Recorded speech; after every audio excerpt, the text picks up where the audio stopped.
দিনের রোজা অর্থাৎ জিলহজের 9 তারিখের রোজা, এই রোজার সম্পর্কে আল্লাহর কাছে আমার ধারণা, আল্লাহর প্রতি নবী সাল্লাল্লাহু আলাইহি ওয়াসাল্লাম বলছেন যে আমার ধারণা যে এই রোজার বিনিময়ে আল্লাহ তাআলা 1 বছর পূর্বের আর 1 বছর পরের অর্থাৎ আগামী 1 বছর এবং গত 1 বছরের গুনাহ আল্লাহ তাআলা মাফ করে দিবেন।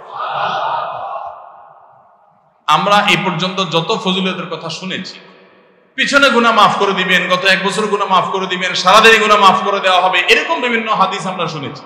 কিন্তু এরকম কোন হাদিস কেউ হয়তো আমরা এই হাদিস ছাড়া আরেকটা হাদিস শুনি নাই যে 1 বছর অগ্রিম গুনাহ মাফ করবেন। যদি আল্লাহ তাআলা কাউকে হায়াত দেন তিনি 1 বছরের গুনাহ মাফ পেয়ে যাবেন। কোন কোন হাদিস বিদ্যাগণ বলেন যে হাদিসের মধ্যে ইশারা পাওয়া যায় যে কেউ যদি আরাফাতের রোজা রাখার তৌফিক পায় হয়তোবা আগামী 1 বছর হায়াত পাওয়ার তৌফিক হবে তার। তো এই তাকবীরটাই নির্দিষ্ট সময়ে নির্দিষ্ট দিনগুলোতে বিশেষভাবে পড়া, সাধারণভাবে তো পড়বেনই, আর বিশেষভাবে পড়বেন। বিশেষভাবে কখন? আইয়ামে তাশরিকে। আইয়ামে তাশরিক কাকে বলা হয় ভাই? জিলহজের 9 তারিখ ফজরের পর থেকে নিয়ে জিলহজের 13 তারিখ আসর পর্যন্ত, জিলহজের 9 তারিখ ফজর থেকে নিয়ে জিলহজের 13 তারিখ আসর পর্যন্ত প্রত্যেক নামাজের পর সবাই যার যার জায়গা, পুরুষরা সরবে আর মা বোনরা বাসা বাড়িতে নীরবে তারা তাকবীর পাঠ করবেন। আল্লাহু আকবার, আল্লাহু আকবার, লা ইলাহা ইল্লাল্লাহ, আল্লাহু আকবার, আল্লাহু আকবার ওয়ালিল্লাহিল হামদ। প্রত্যেক নামাজের পরে একা একা পড়েন আর জামাতে পড়েন, সর্বাবস্থা। জামাতে পড়লে ইমামের সাথে তাল মিলায় পড়তে হবে জরুরি না, প্রত্যেকে যার যারটা শেষে পড়বেন। মনে থাকবে তো ইনশাআল্লাহ? আইয়ামে তাশরিক অর্থাৎ জিলহজের 9 তারিখ থেকে 13 তারিখ পর্যন্ত প্রত্যেক নামাজের পরে তাকবীরগুলো জোরে জোরে পাঠ করতে থাকবো ইনশাআল্লাহ। জিলহজের 1 তারিখ থেকে 9 তারিখ পর্যন্ত এই 9 দিনই নফল রোজা রাখা, এই 9 দিনই নফল রোজা রাখা। এই 9 দিন নফল রোজা রাখা সম্পর্কিত একটা হাদিস পাওয়া যায় এবং এই 9 দিনের নফল আমল সম্পর্কে মওসুআ কুইতিয়া ফিকহিয়া, মওসুআ ফিকহিয়া কুইতিয়া, কুয়েত থেকে প্রকাশিত ফিকহ বিশ্বকোষ, সেখানে বর্তমান সময়ের সবচাইতে অথেন্টিক ফতোয়ার কিতাবগুলোর মধ্যে থেকে, প্রসিদ্ধ কিতাবগুলো থেকে একটা, ফতোয়ার কিতাবগুলো থেকে মওসুআ ফিকহিয়া কুইতিয়া, সেখানে লেখা হয়েছে যে ইত্তাফাকাল ফুকাহা, সমস্ত ফকিহগণ এর উপরে একমত যে জিলহজের 1 তারিখ থেকে 9 তারিখ পর্যন্ত এই 9 দিনই রোজা রাখা মুস্তাহাব। এই 9 দিন রোজা রাখা মুস্তাহাব।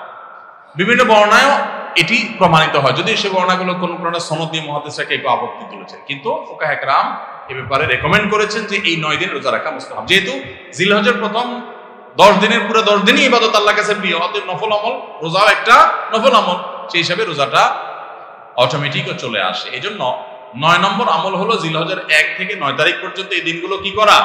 রোজা রাখা। স্পেশালি বিশেষভাবে আরাফার দিনে অর্থাৎ জিলহজের 9 তারিখে রোজা রাখা। জিলহজের 9 তারিখে কি করা? রোজা রাখা। প্রথম 9 দিন সাধারণ, আর বিশেষভাবে 9 তারিখের গুরুত্ব আরো বেশি, কারণ নবী করিম সাল্লাল্লাহু আলাইহি ওয়াসাল্লাম বলেছেন সিয়াম ইয়াউমি আরাফা আহতাসিবু আলাল্লাহি আন ইউকাফিরা সানাতাল্লাতী ক্বাবলাহা ওয়াল্লাতী বা'দাহা।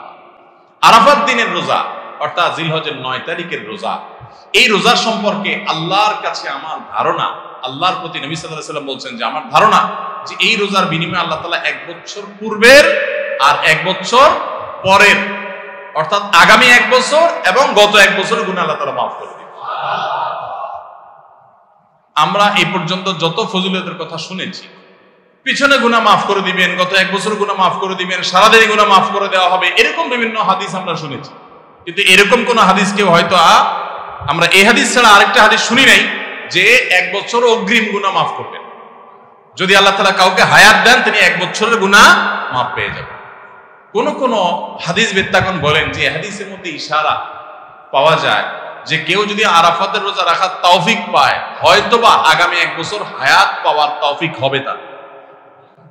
যদিও এটা জাস্ট একটা ব্যাখ্যা, এটা এমন না যে হাদিসে বলা হয়েছে আলাদা গ্যারান্টি দিয়ে, এরকম না। অতএব এর ব্যত্যয় ঘটলে করতে পারে।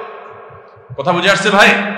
তো এই জন্য এই আরাফাত দিনের রোজা এটা আমরা মিস করবো না ইনশাআল্লাহ। তাহলে 10 নম্বর আমল গেল জিলহজের 9 তারিখের রোজা।